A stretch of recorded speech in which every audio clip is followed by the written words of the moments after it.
Nako, heto na po mga kaubayan. Junvic Rimulya sumabog. Hala, nag-leak na. Junvic nagsalita na. Matibag at Castro nahuli. Bistado na. Nako po, yan mga kaubayan, patungkol po riyan ang ating aalamin at bibigyan ng reaksyon sa video ito. Pero bago po natin simulan yan mga kaubayan, palike naman po ng video ito, malaking tulong po yan. Maraming salamat po. At ito nga mga karibin natin, pasadahan po muna natin yung mga nagte-trending na balita dito po sa social media. Aba, ito pong si Representative Jay Kung-hoon. Ayan si Jay Kung-hoon mga kabayan, binaliktad ang mga pangyayari sa Senado. Aba, sabi niya po kasi dito mga kabayan, Representative Jay Kung-hoon, magkano umano ang natanggap ng mga senador para mapatalsik si Senate President Tito Soto?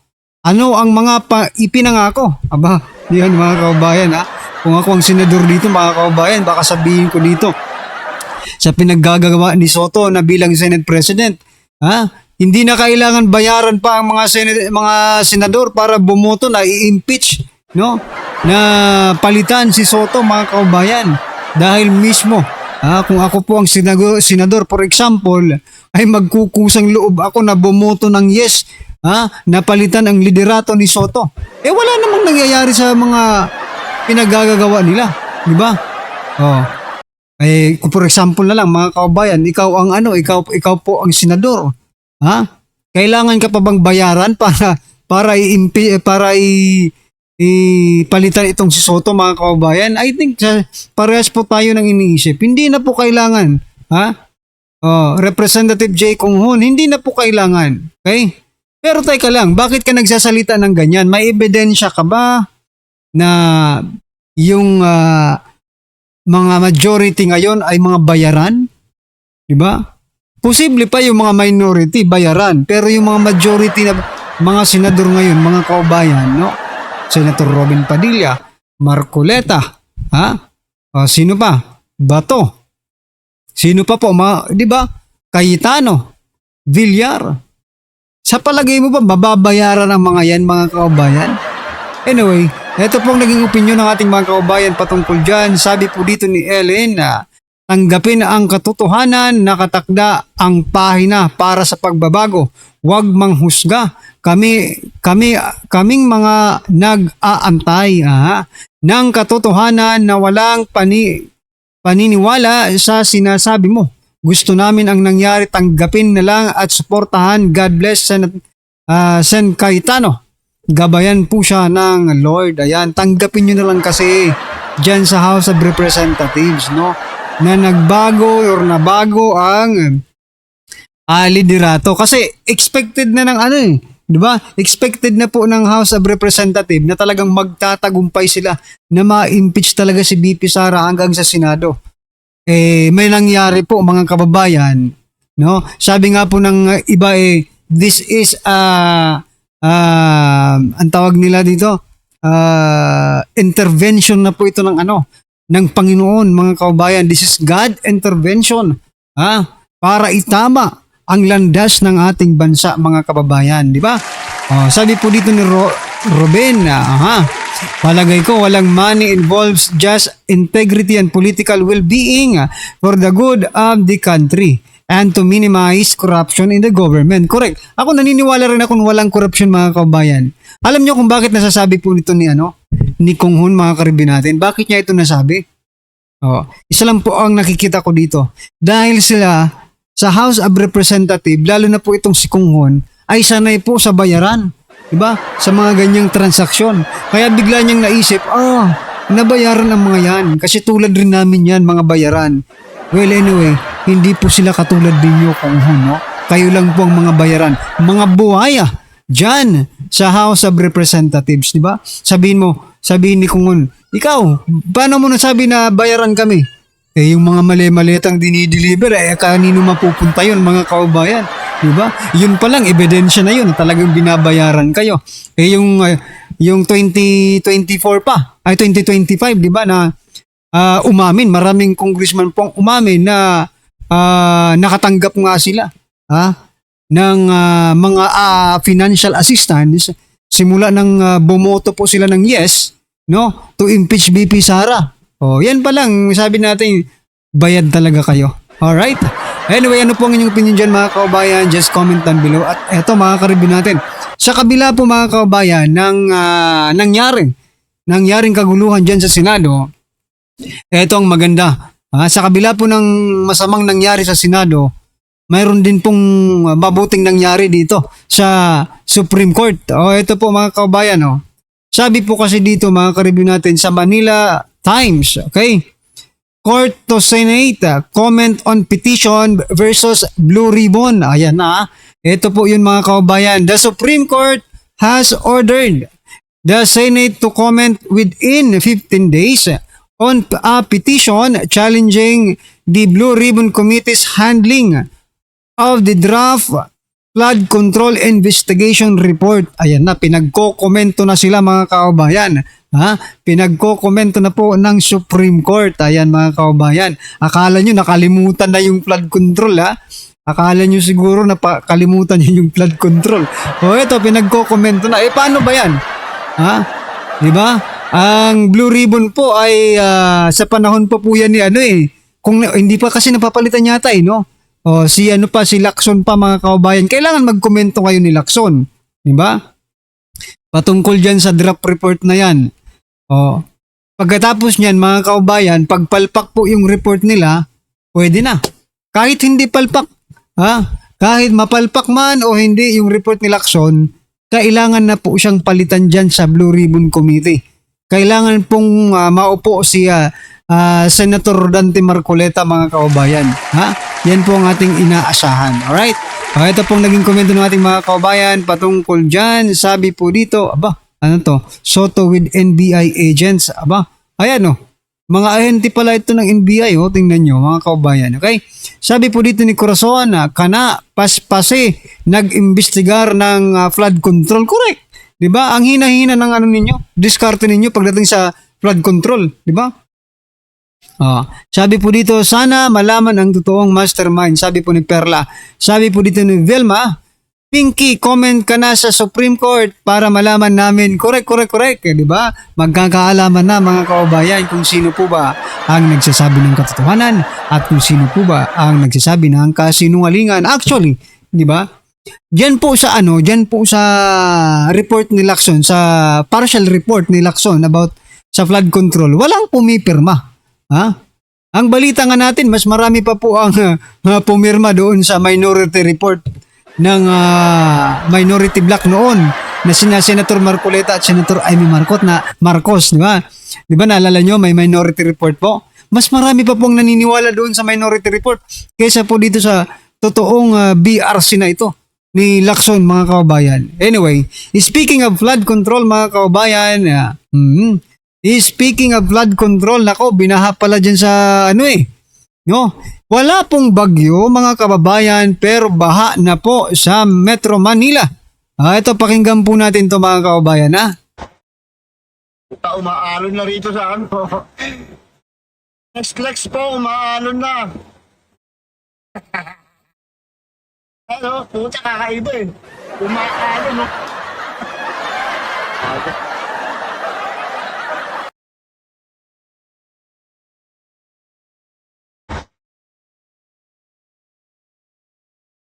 So ayan mga kababayan Ay grabe, umaalon nga talaga mga kababayan sa ano po yan? SLEX, Magallanes mga kababayan, Magallanes, okay? While some area in Exles, Bikutan were also flooded. Sabi po dito sa balita, no? Pero wala pong bagyo mga kababayan Sabi po dito ay sabi po ng Pag-asa, ma-experience po ang cloudy skies, scattered rain, and localized thunderstorm. So, ibig sabihin po nito mga kababayan, wala pong bagyo, pero binahan na po ang Metro Manila. Kumusta na po yung flood control dyan, mga kababayan? Kung hindi sana na ilagay sa maleta mga kababayan, yung mga pera na dapat para sa mga flood control, hindi sana magiging ganyan. Diba? Hindi sana magiging ganyan, parang dagat na. Yung ating kakalsadahan, parang ilog na ang rumaragas ang mga tubig, mga kababayan. Anyway, ano po ang inyong masasabi dyan, mga karibin natin? Just comment down below. At eto, pasadahan na po natin yung video. Pasok. Eto na po, mga kababayan. Sobrang sinungaling ng gobyerno. Kahapon lang, deny ng deny si Matibag. Di ba? Kahapon lang, sinabi niya, wala siyang tao doon, walang mga barilang NBI doon. Tapos ngayon, nakipagputukan. Anong pinaputok nila doon? Putok nila? Hindi, ngayon kasi, nakipagputukan ng NBI. Bistado na. Mismo nga si John Vic na rin na nagsabi, nakipagputukan ng NBI. Kaya lang ngayon, pinalalabas sila. Sino ba unang nagpaputok? Yan ang issue nila eh. Alam mo, buti nga, sa totoo lang, buti nga, nag-warning shot eh. Kasi para bagang issue sa kanila, bakit 27 ang warning shot? Ulul pala kayo eh. Ano gusto nyo, magbarilan sila? Alam mo, etong mga Pilipino na ito, kahit yung sa mga kudita, naalala nyo yung panahon nila hunasa nun. Sabi nga nila, bakit hindi nagbabarilan? Bakit walang tinatamaan doon sa barilan? Sabi walang nagkakatamaan. Nagbabarilan yung mga doon, sundalo doon nung panahon. Napanood ko yan eh. Issue yan eh. Parang bakit daw hindi nagbabarilan? Sabi ba't hindi sila nag-aim sa isa't isa? May putok ang kamaririnig. May mga puro parang warning shot lang lahat. Kasi nga alam nyo yung mga yan, mga Pilipino yan eh. Mga tao yan. Ayaw niya makapatay. Ayaw naman nila na magpatayan. So as much as possible, they will just do yung mga warning shot. Buti nga eh. Bakit parang takang-taka pa kayo? Bakit ang daming warning shot ng USA? Imagine niyo yung warning shot na yun tumama sa NBI. Patay lahat ng NBI. Tama, mali. Mas gusto nyo bang magkapatayan sila dun? Kaysa sa warning shot? Hindi ko maintindihan yung logic ninyo, mga animal kayong mga media at saka yung bayot, na palsipikadong bayot. Nagtakantasya ka bakit daw ang daming warning shot? Tarantado ka ba? Gusto mo ba magpatayan yung NBI at saka yung USA? Yan ba gusto ninyo? Magpatayan sila? Mabuti nga puro warning shot eh. Mga gago rin talaga kayo eh, no? Panoorin natin ito Ito, napaka-importante nito kasi tawan-tawa ako dito eh. Sobrang tawan-tawa ako. Panoorin ninyo to, ha? Ito. Kaya wait lang, ito. Ito ang pinaka nagpapakalat ng fake news sa bayan natin. Ito na pinaka nang gugulo sa bayan natin eh. Ladies and gentlemen, the Palace Press Officer under Secretary Claire Castro. Oy, palakpakan nyo naman. Magandang araw, Malacanang Press Corps. Ito po ang ating pahayag patungkol sa pangyayari sa Senado kagabi. Mga bandang alas 4 ng hapon kahapon, May 13, nagsagawa ng live stream si Senator Bato de la Rosa sa kanyang official Facebook account na umunoy aarestuhin siya. Sinundan ito ng mensahe ni Office of the Sergeant at Arms, Retired Police Major General Mau Aplaska sa media na may aarestuhin sa Senado. Ilang minuto pagkatapos nito, ang mga tauhan ng OSAA ay may nakita umanong NBI agents sa property ng GSIS. Ang Senate ay Umano pa yung ginagamit niya dito, umano pa ha? umuukupa sa ilang bahagi ng GSIS property. Isang bridge ang nag-uugnay sa opisina ng GSIS at opisina ng Senado. Ang susi upang mabuksan ang pintuan mula sa Senate papunta sa bridge na konektado sa GSIS ay hawak ng OSAA o Senado. Si GM Wick Veloso, Eto lang mga kaubayan talagang mahirap dito makapagsinungaling si Castro. Kasi halos lahat ng media dyan, mga kaubayan, ay maaaring nandoon po sa loob. Diba? At inaabangan nga yung nagka-cover po ng change of leadership mga kababayan. Kaya mahirap pang magsinungaling dyan ngayon, Castro. Pero nagsisinungaling pa rin mga kaubayan, di ba? Eto, pakinggan po natin. ng GSIS ay humingi ng assistance sa NBI para ma-secure ang kanilang premises. Ito po ay pinasinayaan ni NBI Director Atty. Matibag. Kaya nagpadala ng NBI agent sa GSIS premises bandang alas 6 ng gabi. GSIS, pamunuan nila, humingi daw ng assistance sa NBI. Bakit? Bakit sila hihingi ng assistance sa NBI? May kaso ba?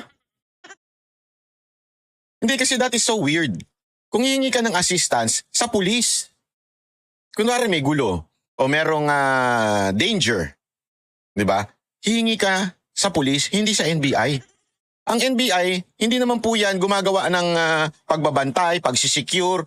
Ang ginagawa po niya, nag-iimbestiga. Kaya nga NBI, putang ina, hindi naman National Bantay Incorporated yan eh. Investigation yan eh. Bureau of Investigation eh. Sasabihin ninyo, humingi kayo ng assistance sa NBI. Bakit?